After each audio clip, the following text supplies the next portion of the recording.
What's up, world? It's Tuesday, May 22nd, 2018. I'm here at zerohedge.com. As you can see, the title is UN Quietly Pushes International Gun Control. This article was posted on May 15th. The United Nations International Action Network on Small Arms, or IANSA, is finishing up their global week of action against gun violence. According to IANSA, the goal for the week-long meeting is for us to advocate collectively for an end to illicit trade and misuse of small arms and light weapons. We all know what that really means.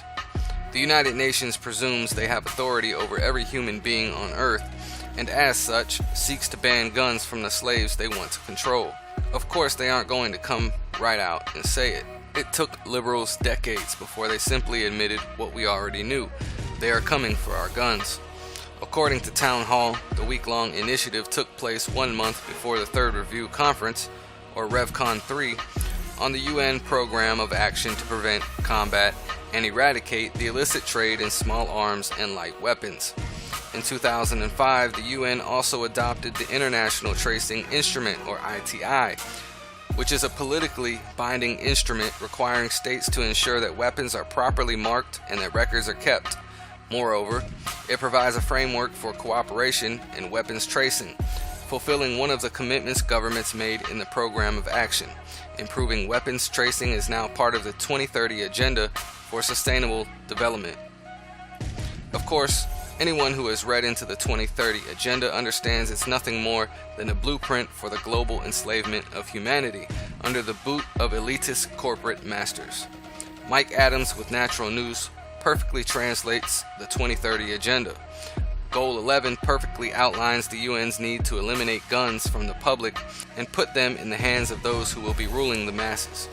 For those who aren't entirely sure what's in the UN's 2030 Agenda, please click here for Adam's simple and complete breakdown of the goals. Goal 11. Make cities and human settlements inclusive, safe, resilient, and sustainable. Translation: ban all gun ownership by private citizens, concentrating guns into the hands of obedient government enforcers who rule over an unarmed, enslaved class of impoverished workers. Criminalize living in most rural areas by instituting Hunger Games-style protected areas, which the government will claim are owned by the people, even though no people are allowed to live there. Force all humans into densely packed, tightly controlled cities where they are under 24/7 surveillance and subject to easy manipulation by government. That's from Natural News.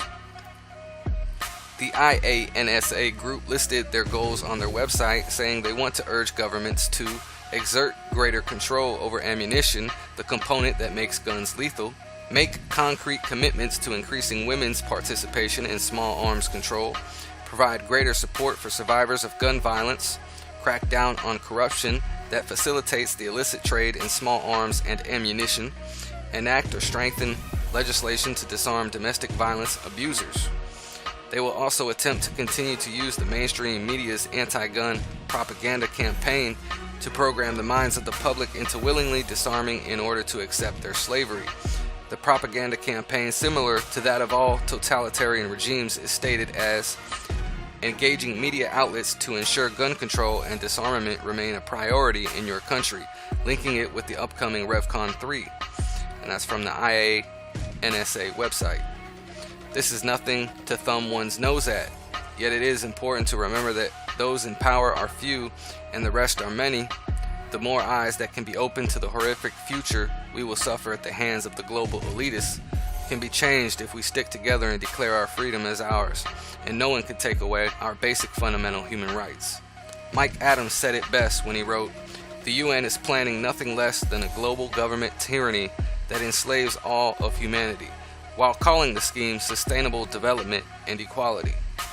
So an interesting article here from zerohedge.com. Everyone, please leave your comments and opinions. Let me know what you think. Take care. God bless.